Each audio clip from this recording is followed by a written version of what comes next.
மக்களே நம்ம welcome to ஜெஸ்டாக் and welcome to another video. Tamil Nadu இனி சட்ட ஒழுங்கில் பெண்கள் பாதுகாப்புலாம் எப்படி இருக்க போகுது அப்படின்றத இனி வரப்போகிற காலங்களில் நான் பார்க்குறதுக்கு ரொம்ப ஆவலாக இருக்கேன். ஏன்னு கேட்டிங்கன்னா, தலைவர் பார்த்திங்கன்னா அப்படிப்பட்ட ஒரு சிறப்பான சம்பவத்தை பண்ணியிருக்காரு. அது மட்டும் இல்லாமல் நம்ம எவ்வளோ தான் நல்லவங்களாக இருந்தாலும், நம்ம எவ்வளோ தான் மரியாதை கொடுத்தாலும், ஆனால் எதிர்த்தாப்பில் இருக்கிறது சாக்கடை அப்படின்னும் போது அது சாக்கடையோட புத்தியை தானே காட்டும். அப்படி சாக்கடைத்தனமாக தமிழ்நாட்டில் இருக்கிறது திராவிட கட்சிகள் தான். அதில் முக்கியமாக அந்த திராவிடத்தை கொண்டு வந்த கட்சின்னு பார்த்திங்கன்னா திமுக தான். ஸோ இந்த திமுக எவ்வளோ சாக்கடையாக இருக்குது அப்படின்றது இந்த வீடியோவில் பார்க்க போகிறோம். ப்ளஸ் அது மட்டும் இல்லாமல் இப்போ தான் உருப்படியாக ஒரே ஒரு விஷயத்தை பிரேமலதா மேடம் விஜய் அவர்களுக்கு கோரிக்கை வச்சுருக்காங்க. அது என்ன கோரிக்கை, அந்த கோரிக்கையை நான் வரவேற்கிறேன் அப்படின்றது இந்த வீடியோவில் நான் உங்கள்கிட்ட சொல்லிக்கிறேன். ஸோ வீடியோ பார்த்து முடிக்கும் போது உங்களுக்கு பொதுவாக எல்லாமே புரிஞ்சிடும். ஸோ கடைசி வரைக்கும் வீடியோ வாட்ச் பண்ணுங்கள். என்னோடய சேனலுக்கு யாராவது ஃபஸ்ட் டைம் வரீங்க அப்படின்னா சப்ஸ்கிரைப் பண்ணிவிட்டு பெல் பட்டன் ஷேர் பண்ணுங்கள். மறக்காமல் உங்கள் கமெண்ட்ஸை போடுங்க. அதுக்கப்புறமா அந்த ஹைப் பட்டன் இருக்கும், அதை தட்டி விட்டுருங்க. என்னோட வாட்ஸ்அப் குரூப்பில் சேரணும்னா லிங்க் டிஸ்கிரிப்ஷனில் இருக்குது, அதை கிளிக் பண்ணி ஜாயின் பண்ணிங்க. வாங்க வீடியோக்குள்ளே போகலாம். தமிழ்நாடு மக்களுக்கு சேவை செய்கிறதுக்கு இந்த வாய்ப்பு கொடுத்ததுக்கு மன்மார்ந்த நன்றி தெரிவித்துக் கொள்கிறேன். தமிழ்நாட்டில் லா அண்ட் ஆர்டர் மெயின்டைன் செய்வதற்கு போதை பொருட்கள் கண்ட்ரோல் பண்ணுறதுக்கு பெண்கள் மற்றும் குழந்தைகளுக்கு எதிரான குற்றம் கட்டுப்படுத்துறதுக்கு, சைபர் கிரைம் கண்ட்ரோல் பண்ணுறதுக்கு எல்லா நடவடிக்கை எடுக்க போகிறோம். இவர் தான் மகேஷ் குமார் அகர்வால் அப்படின்றவர். இதுக்கு முன்னாடி தமிழ்நாட்டிலே கமிஷனர்லாம் வேலை பார்த்துருக்காரு. ஸோ பயங்கரமான ஸ்ட்ரிக்ட் ஆஃபீஸர். ஸோ இவருடைய ஆட்சியில் பார்த்திங்கன்னா ட்ரக்ஸு, அப்புறம் பெண்களுக்கான பாதுகாப்பு, அதுக்கப்புறம் சைபர் கிரைம் குற்றங்கள், இந்த மாதிரி விஷயங்களில் தான் ரொம்ப கான்சன்ட்ரேஷன் பண்ணுவார். கொரோனா காலகட்டத்திலே பயங்கர ஸ்ட்ரிக்டாக இருந்து ஒரு நல்ல பேர் எடுத்தவர். ஸோ இப்போ இவரை தான் தமிழ்நாட்டில் டிஜிபியாக நம்ம முதலமைச்சர் அறிவிச்சிருக்காரு. ஸோ இதனால் என்ன நமக்கு பாசிட்டிவ் அப்படின்னு பார்த்திங்கன்னா, இவர் உண்மையாலுமே ஒரு ஸ்ட்ரிக்டான ஆஃபீஸர். ஒரு காவல்துறை ரொம்ப ஸ்ட்ரிக்டாக இருந்துச்சு அப்படின்னு வச்சுங்களேன், மக்கள் நிம்மதியாக வாழலாம், பாதுகாப்பாக வாழலாம். அதில் மாட்டுக்கத்தே கிடையாது. தமிழ்நாடு போலீஸ்னாவே ஸ்காட்லாண்ட் யார்டுக்கு ஈடாக இருக்கிற போலீஸ் டிபார்ட்மெண்ட் சொன்னது போய் தமிழ்நாடு போலீஸை பார்த்தாவே பயப்படுற அளவுக்கு கொண்டாந்து விட்டுட்டாங்க போன ஆட்சியில் இந்த திமுக கொத்தடி மீஸு திமுக காரங்கெல்லாம். முக்கியமாக ஸ்டாலின் சார் சொல்லணும். ஏன்னா அவருடைய கண்ட்ரோலில் தான் போலீஸ் டிபார்ட்மெண்ட்டு. பட் அவர் தமிழ்நாட்டே அவர் கண்ட்ரோல் இல்லை அப்படின்னு தான் முதல்ல சொல்லணும் போன ஆட்சியில். ஏன்னா தமிழ்நாடு எவனும் ஆண்டுகிட்டு இருந்தாங்க இஷ்டத்துக்கு. ஸோ அதனால தான் அவர் எம்எல்ஏ கூட ஆக முடியாமல் இப்போ தோற்று போய் வீட்டில் உட்காந்துருக்காருன்றது உங்களுக்கு நல்லா புரியுது.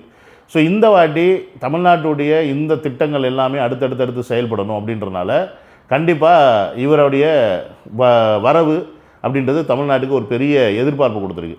இப்போ இந்த சிங்கப்பெண் படை அந்த திட்டம் கூட லாஸ்ட் வீக்கில் அவங்க இனாக்ரேட் பண்ணுறதா இருந்துச்சு. அது கேன்சல் பண்ணது கூட டிஜிபி வந்ததுக்கப்புறமா டிஜிபி வந்ததுக்கப்புறமா அந்த விஷயத்தை இம்ப்ளிமெண்ட் பண்ணலாம் அப்படின்றதுக்காக தான் அது தள்ளியே போட்டுது. ஆனால் அதுக்குள்ளேயும் வாடகை வாய்கள் இஷ்டத்துக்கு என்னென்ன பேசணும் பேசட்டும்.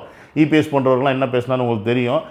வீட்டு ஃபங்க்ஷனுக்காக இதை கேன்சல் பண்ணார் அப்படின்றதுக்கு இஷ்டத்துக்கு அடித்து விட்டுட்டு இருந்தாங்க. அதாவது இப்போ தளபதி திருச்சியில் பேசி முடிச்சுட்டு வந்ததுக்கப்புறம் பார்த்தீங்கன்னா அவன் வயிற்றுச்சலிருந்து வாயில் என்ன தான் வருதுன்னு தெரியாமல் இஷ்டத்துக்கு பேசிகிட்டு இருக்காங்க. அவங்களாம் நம்ம தலைவர்கள், நம்ம ஒரு கட்சியோட முகம் அப்படின்றதெல்லாம் மறந்து போய் 3வது நபர் 4வது நபர் மாதிரி உட்காந்து ட்வீட் போட்டுக்கிட்டு இருக்காங்க, பேசிக்கிட்டு இருக்காங்க. அவங்கள பார்த்தா காமெடியாக தான் இருக்குது. ஸோ நீங்கள் பேசிக்கிட்டே இருங்கடா, நாங்கள் எங்கள் சைடில் எங்கள் வேலையை நாங்கள் செஞ்சுக்கிட்டே இருக்கோம், நாங்கள் எதை செய்யணுமோ மக்கள் பார்த்துக்கிட்டு இருக்காங்க அப்படின்னு சொல்லிட்டு தலைவர் சிறப்பாக செஞ்சிட்ருக்காரு.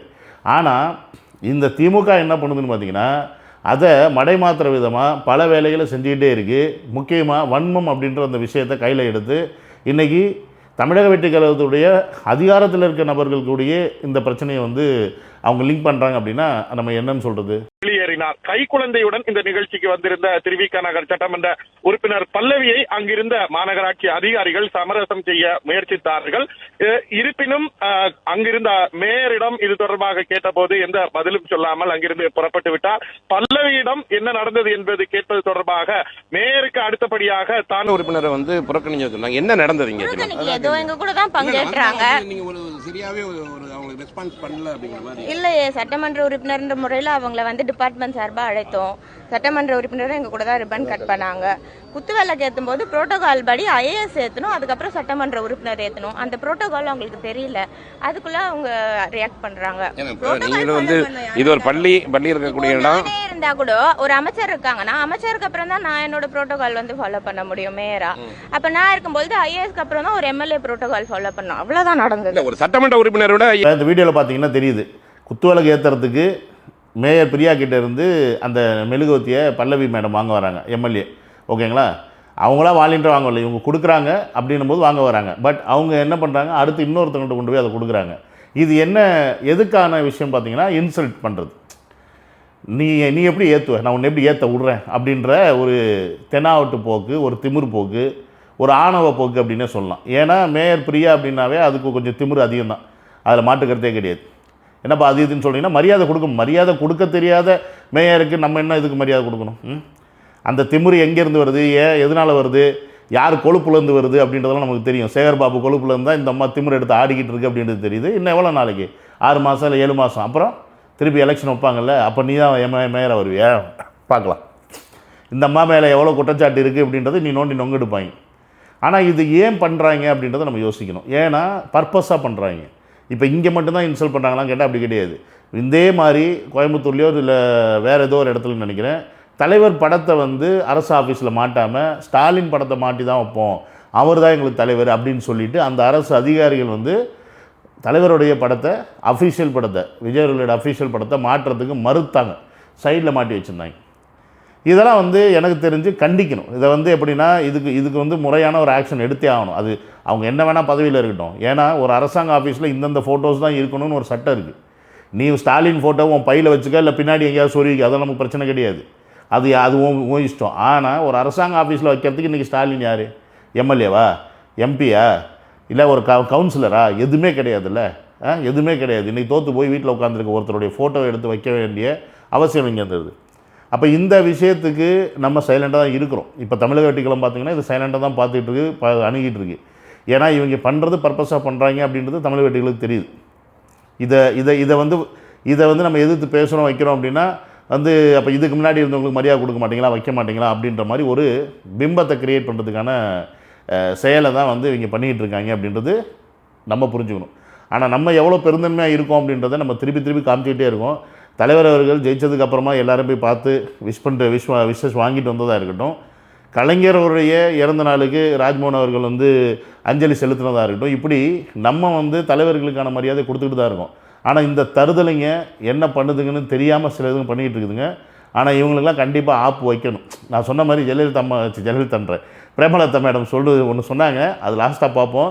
அது மாதிரி இவங்களுக்கு ஏதாவது ஒன்று செஞ்சு ஆகணும். கான்பிடண்டா இருங்க, வெற்றி நிச்சயம். அந்த ஆளுக்கு ஒரு ஆளு போய் தேர்தல் முடிஞ்சிருச்சு நீதாயா முதல்வர்னு போய் சொல்லி கொஞ்சம் வருத்தமாக தான் இருந்துச்சு. சரி, நான் எங்கள் அண்ணன் சூவியன் தான் புலம்பினேன். இப்போ நம்ம அண்ணன் வேற சொல்லிட்டார் 6 மாதம் விட்டு பிடிப்போம் அப்படின்னு. ஏன்டா இப்படி அழுகுற? இளவு வீட்டில் கூட இப்படி அழுவ மாட்டாங்கடா. ஏன்னா இப்படி ஒப்பார வைக்கிற? ஏன்னா உன்னோட மீசையெல்லாம் பார்த்துட்டு ஒரு காலத்தில் நாங்கள்லாம் வந்து இப்போ பயங்கர ஆளாக இருப்பான் போல இருக்குது, பயங்கர வீரனாக இருப்பான், பயங்கர சூரனாக இருப்பான். டேய், இளவு வீட்டில் பொம்பளை கூட இப்படி ஒப்பார வைக்க மாட்டாங்கடா. நீ என்னடா இப்படி ஒப்பார வைக்கிற?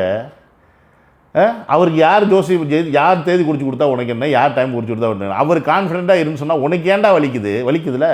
டேய், நீங்கள் இன்னும் பாடம் கற்றுக்கல, பாடம் கற்றுக்கல. 2 வருஷத்தில் ஒருத்தர் சிஎம் ஆகியிருக்காரு, சிஎம் ஆக்கியிருக்கோம். ஆனால் உங்களுக்கு பாடம் பத்தலைன்னு நினைக்கிறேன். இன்னும் நாங்கள் பாடம் எடுக்க வேண்டியது இருக்குது. எடுக்கிறோம் கண்ணுங்களா, எடுக்கிறோம், வெயிட் பண்ணுங்கள். அவர் கான்ஃபிடென்ட்டாக இருன்னு சொன்னது ஏன்னா இதுக்கு முன்னாடி ஜெயிக்கிறதுக்கு, புரியுதுங்களா, எலெக்ஷனில் நின்று நான் ஜெயிப்பேன், சிஎம் ஆவேன், கான்ஃபிடென்ட்டாக இருங்க மக்களேன்னு சொன்னார். இப்போ கான்ஃபிடென்ட்டாக இருங்கன்னு ஏன் தெரியுமா சொல்கிறாரு? உன்ன மாதிரி அயோக்கிய பயல்களை, மொல்ல மாதிரி பயல்களை, முடிச்சவிக்க பயல்கள்லாம் மொத்தமாக முடிச்சு விட்ருவோம், கவலைப்படாதீங்க, 5 வருஷம் ஆட்சி கையில் இருக்குது, அதுக்குள்ளே இந்த தெல்லவாரி நாய்கள் எல்லாத்தையும் மொத்தமாக காயடிச்சு விட்டு வீட்டுக்கு அனுப்பிச்சிடுவோம் அப்படின்றது தான் வந்து அவர் சொல்லியிருக்காரு. இந்த கான்ஃபிடென்ட்டு எங்களுக்கு புரியும், உனக்கு புரியல, நாங்கள் என்ன பண்ண முடியும்? நாங்கள் திருப்பி சொல்கிறோம், நீங்கள் கான்ஃபிடென்ட்டாக இருங்க, நீங்கள் கண்டிப்பாக கான்ஃபிடென்ட்டாக இருங்க. அடுத்து 2031 இல்லை, 2036 ஆனாலும் சரி, 2041 ஆனாலும் சரி, நீங்கள் இனி வரவே முடியாது தமிழ்நாட்டு அரசியல் களத்தில். தளபதி வேணா நேற்று சொல்லியிருக்கலாம், இங்கே 2 பேருக்கு தான் போட்டி, ஒன்று டிஎம்கே டிஎம்கே டிவிகேன்னு. அது இருந்தால் தானேயா நமக்கு வந்து ஒரு காம்படிஷனுக்கு யாராவது இருந்தால் தானே எங்களுக்கு ஒரு எப்படி சொல்கிறது உந்துதல் இருக்கும் அப்படின்றதுக்காக அவர் சொல்லியிருப்பார். ஆனால் அவருக்கு நல்லா தெரியும் இங்கே போட்டியே இல்லை. இப்போ தமிழக வெற்றி கழகத்தை எதிர்த்து போட்டி செய்கிறதுக்கு சண்டை போடுறதுக்கு இங்கே கட்சியே இல்லை தமிழ்நாட்டில். நீங்கள் எல்லாம் வந்து உங்களெல்லாம் முடிச்சாச்சு. 75 வருஷம் கட்சின்னு சொன்னதை அப்படியே முடிச்சு விட்டோம்டா அவங்கள. புரியுதா இல்லையாடா உங்களுக்குலாம்? ஏன்டா கொத்தடிமைங்களா? ஏன்டா 75 வருஷம் ஒப்பாரி வச்சிங்களே, முடிச்சிட்டோம். கட்சின்னு ஒன்று இல்லை, 70 சீட்டில் சுருக்கிட்டோம். அப்படின்னா உங்களுக்கு புரியல? அடுத்து என்ன ஆகுன்னு அடுத்து இன்னும் கொஞ்சம் அப்படியே போவோம், அவ்வளோதான், முடிஞ்சு. ஸோ உங்களுக்கு முடிஞ்சு. ஏன்னா மக்கள் விரோத ஆட்சி பண்ணக்கூடிய நபர்கள் நீங்கள், மக்களுக்கு அகென்ஸ்டாக பேசக்கூடிய நபர்கள் நீங்கள், மக்களுக்கு எதெல்லாம் தப்போ அந்த மாதிரி விஷயத்தில் மட்டும்தான் கான்சன்ட்ரேஷன் பண்ணக்கூடிய ஒரு திருட்டு கும்பல் தான் இந்த திருட்டு திராவிட முன்னேற்ற கழகம். ஸோ இந்த திருட்டு திராவிட முன்னேற்ற கழகத்தை தமிழக வெற்றி கழகம் வந்து முடிச்சிருச்சு. ஸோ உங்களை என்னெல்லாம் பண்ணணும் அப்படின்னு உங்கள் கூட்டத்திலே ஒருத்தங்க இருக்காங்க. யார்? நம்ம துரந்தர் மேடம் இருக்காங்க. அவங்க என்ன சொல்கிறாங்க பார்ப்போம். இறங்கு போடுன்னா போடே போடாது. நீ எல்லாம் மனுஷனா இந்த மிருகமா என்ற கேள்வியை நான் கேட்கிறேன். உங்களுக்கு எல்லாம் வாயில சொன்னா புரியாது. விஜய் நீங்க இதை செய்யணும். நான் அது விஜய்க்கு இன்னைக்கு ஆலங்குடியில இருந்து சொல்றேன். விஜய் இதை நீ கேட்கணும், இது படி நீ வந்து கட்டாயம் பண்ணணும். என்னன்னா 2 விஷயம். அரபு நாடுகள்ல இருக்கிற மாதிரி மக்களுக்கு எதிராக பொதுவாக நிற்பாட்டி யாரா இருந்தாலும் அரபு நாடுகளில் தண்டனை கொடுப்பது போல தரணும். முதல்வர் இப்போ தான் வந்து பிரேமலதா மேடம் கரெக்டாக சொல்லியிருக்காங்க. இவங்க சொன்னதை ஃபாலோ பண்ணுங்கள். மக்களுக்கு விரோதமாக செயல்படக்கூடிய நபர்கள், அவங்க போதை கலாச்சாரம் போதை ஆசாமியாக இருக்கான் அப்படின்றது மட்டும் இல்லாமல், அவன் ஆட்சியில் இருந்தாலும் சரி, அதிகாரத்தில் இருந்தாலும் சரி, அவன் எதிர்கட்சியாக இருந்தாலும் சரி, போட்டு விட்ருங்க. இவங்க மேலாம் ஒரு 4-5 ஆக்ஷனை போடுங்க. இவங்களை ஃபுல்லாக அடிக்கிற அடியில் இவங்க திருடி வச்சுருக்க ஒட்டுமொத்த பணத்தையும் உருவி மக்கள்கிட்ட கொடுங்க. அது போதும். நீங்கள் வேறு எதுவுமே பண்ண வேண்டாம். நீங்கள் அனௌன்ஸ்மெண்ட் கொடுத்தீங்கல்ல, இந்த இதை செய்கிறோம் அதை செய்யும், அவன்கிட்ட இருக்க காசை மட்டும் பிடிங்கிட்டு எல்லார் அக்கௌண்ட்லேயும் இந்தாப்பா உனக்கு ஒன்று போட்டு விட்ருங்க. 7 நாங்கள் வாட்டுக்கு இருப்போம், நீங்கள் வாட்டுக்கு ஆட்சியை பண்ணுங்கள். இவங்க அதோட பொட்டியை கட்டிட்டு எங்கிட்ட போயிடுவாங்க. இதை தான் செய்யணும் நீங்கள். ஏன்னா நாங்கள் வந்து இன்னும் அதிரடியான உங்ககிட்ட ஆக்ஷன் எதிர்பார்த்துட்ருக்கோம். உண்மையாக சொல்லப்போனால் நீங்கள் வந்து இப்போ வந்து தமிழக வெற்றி கழகத்தில் வந்து முதலமைச்சர் ஆகி இன்றைக்கி தமிழ்நாட்டுக்கு நிறையா நல்ல விஷயங்கள் செஞ்சிட்ருக்கீங்க, அதில் மாட்டுக்கிறது கிடையாது. ஆனால் திமுகவுக்கு அகெயின்ஸ்டாக நீங்கள் என்ன செய்கிறீங்க அப்படின்றது தான் நாங்கள் பார்க்கணுன்னு ஆசைப்பட்றோம்.